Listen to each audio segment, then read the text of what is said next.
down here to the bottom left, going for a gas first on this 4-player map. It is Maru. All right, he is the purple Terran. Up in the upper right-hand corner is the green Protoss. This is classic. Cross spawns on Frostu, and this means that we might not see something for a while, but with that early gas, maybe Maru's got something up his sleeves. Certainly. Definitely going to be going for some fast factory tech here. Of what kind, we're not yet aware. So we'll see what happens here. In our match point, our writer did post that this is both by far their weakest matchups, the PvT for Classic and also the TVP for Maru. Although if you looked at Maru's results in 2014 or 2015 and even his Pro League results this year, you would never believe me saying that. But it has kind of been the bane of his existence. And it was earlier today even versus Patience. But he's one win away from having to getting his chance to play off against the Polish Zerg Nurcio. As far as I know, Maru has never played against Nurcio before because he doesn't travel to overseas events with the exception of the Pro League finals. He may have hit him on the ladder, but I think it's his first time ever playing against the Polish player. Someone correct me if I'm wrong, but that will be exciting to see. That's what this tournament kind of is all about, at least for me, in the group stage, is to see top-tier foreign pros play against top-tier Korean pros, and one of our most winning Pro League players will get to do just that here if he wins this or the next game. Absolutely. So what is really the purpose of that super early gas wolf? Because we're not going to see, at least it's not looking like there's too much early pressure. I mean, the Reaper does get out there and is heading across, but it's going to scout the wrong direction, and it's a very big map, so it's just going to take a long time to get out there. Looks like it's just going to be for, early drop coming out with this reactor barracks. He's going to go for like maybe a 6 Marine 1 Widow Mine drop. He might make Hellions so he can go for, Hellions with the drop. He might actually switch the reactor in a moment after getting a Widow Mine. There's a few different things he can do, obviously. But I think it is, based on this, either going to be the 6 Marine variation or the 4 Marine 2 Widow Mine variation that can be very powerful. Again, for Classic, this cross position spawn location is going to be very far away and very safe against that type of play. And with the lining up of this Robo and Twilight Council, DTs are absolutely a possibility. He might go for a DT drop. He could also potentially be going for just Adept pressure. Let's see what he is going to do. Meanwhile, Maru is sending this Reaper across the map to find out just that. It has been out there scouting pretty... well, I was going to say adeptly, but that's not the unit it is. Gets in there and at least sees what's going on there, sees the wall coming up at the entrance to the natural. But he's unable to find out what the real information, the real important information is here in the main. Cannot quite get in there. Might want to try to jump around there, but there's already, I believe that's Adept waiting for the Reaper. Actually will get in and scout everything. Okay, that Adept cannot last... or lasts a little bit too long. So the Reaper gets in, scouts everything, and now Maru more than prepared.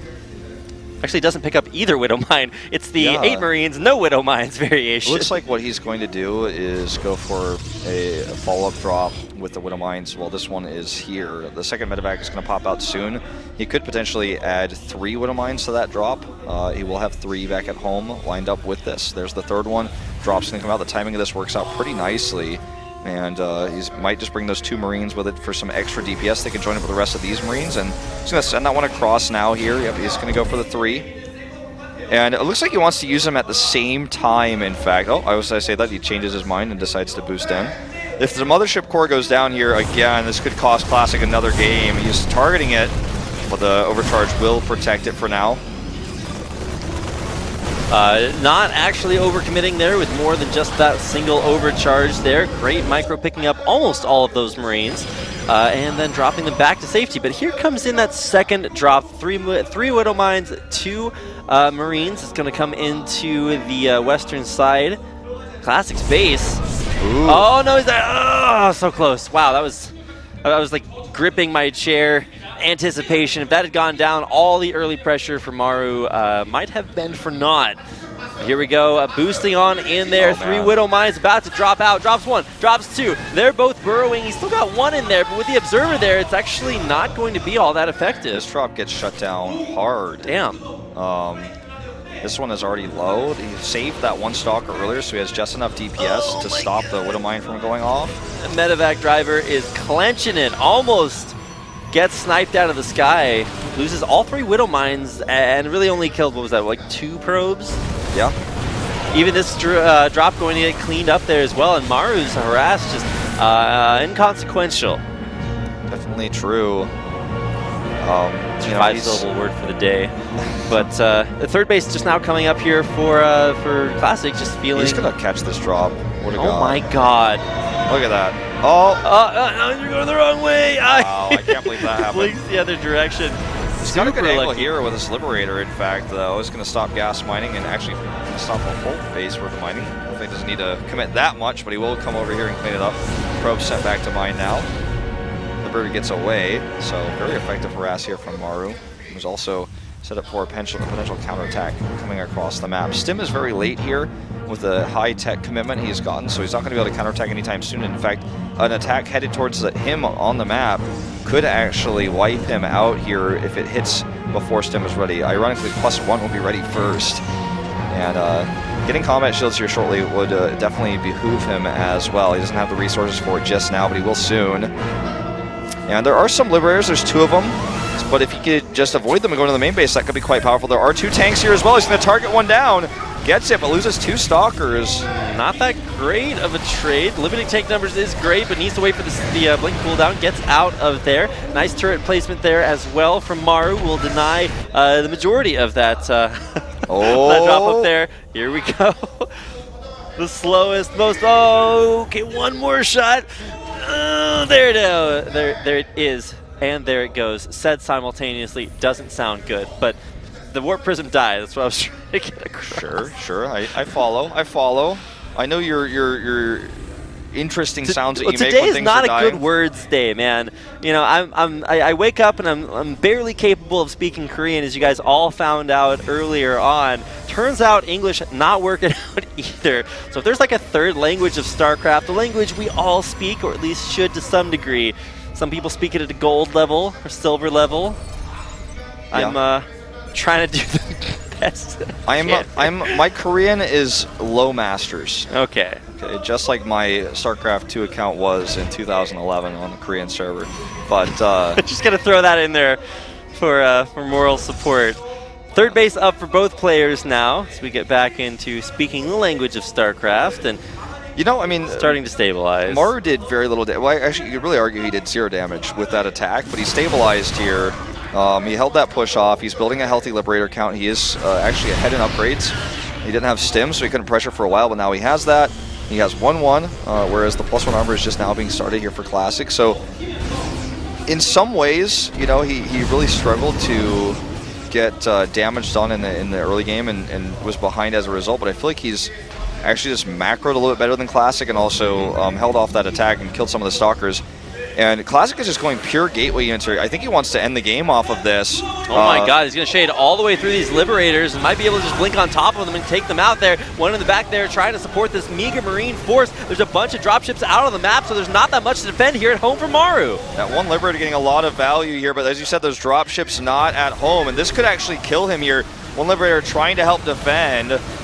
And he knows he's going to lose his E-base, remaking another one back at home. He's trying to get that armory up, but can he defend this? Widow Mine's in this mix. Going to get some 6 shots off here. SCV's coming up the line. If he defends this, that drop can do a lot more for him. Yep, there is that drop. It's like 3 medevacs full of M&M up here trying to pressure the front there. But is this going to be enough for Maru? It doesn't look like it. Back home, his base in shambles. Yeah, he ran out. He's lost like basically all his huge Widow Mine shots there. Actually not as big as I thought. He doesn't have enough bio here. The overcharge makes this too tough. Another overcharge going to snipe another Marine here and take a few hit points off of that Marauder, shaving him away. Now he's down to 1 mining base. Dodges the Widow Mine hit for the most part that time. But a decision to send all of those medevacs with most of his army across the map. A little bit of a Maroops. I guess so. Definitely didn't work out in his favor. He relocates his third base to the north and will begin mining immediately. Not going to have too much hover time with that CC.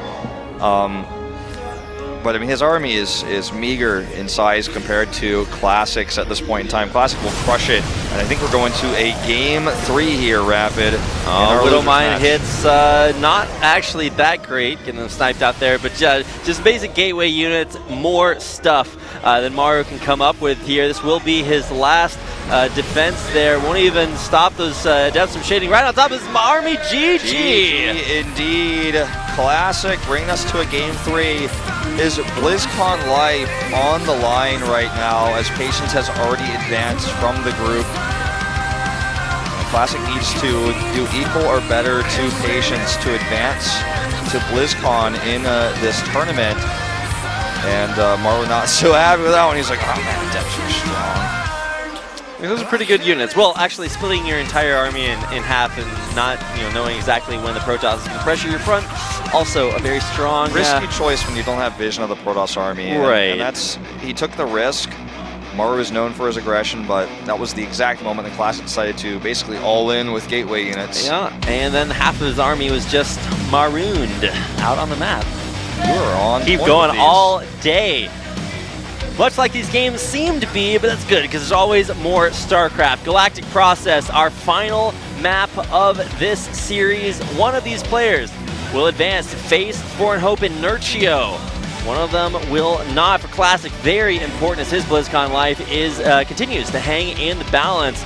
We'll find out whether or not it will continue after this game. Maru still with his hopes of advancing out of this group. May not last very much longer. Here we go, making sure everyone is in the lobby and set to go, guys, in what could be Classic's BlizzCon elimination match. If he loses it here, he has to take this. He has to do it on Galactic Process. He beat Maru in the previous set, needs to do it one more time. Some Maru fans, though, want him to knock Classic out of BlizzCon. One of these two players, though, is going to go home empty-handed here, only taking home the original 1 million won you get for qualification. And it's crazy considering both these two players were the two favorites to get out of the group. We're going to go into the game right now on Galactic Process.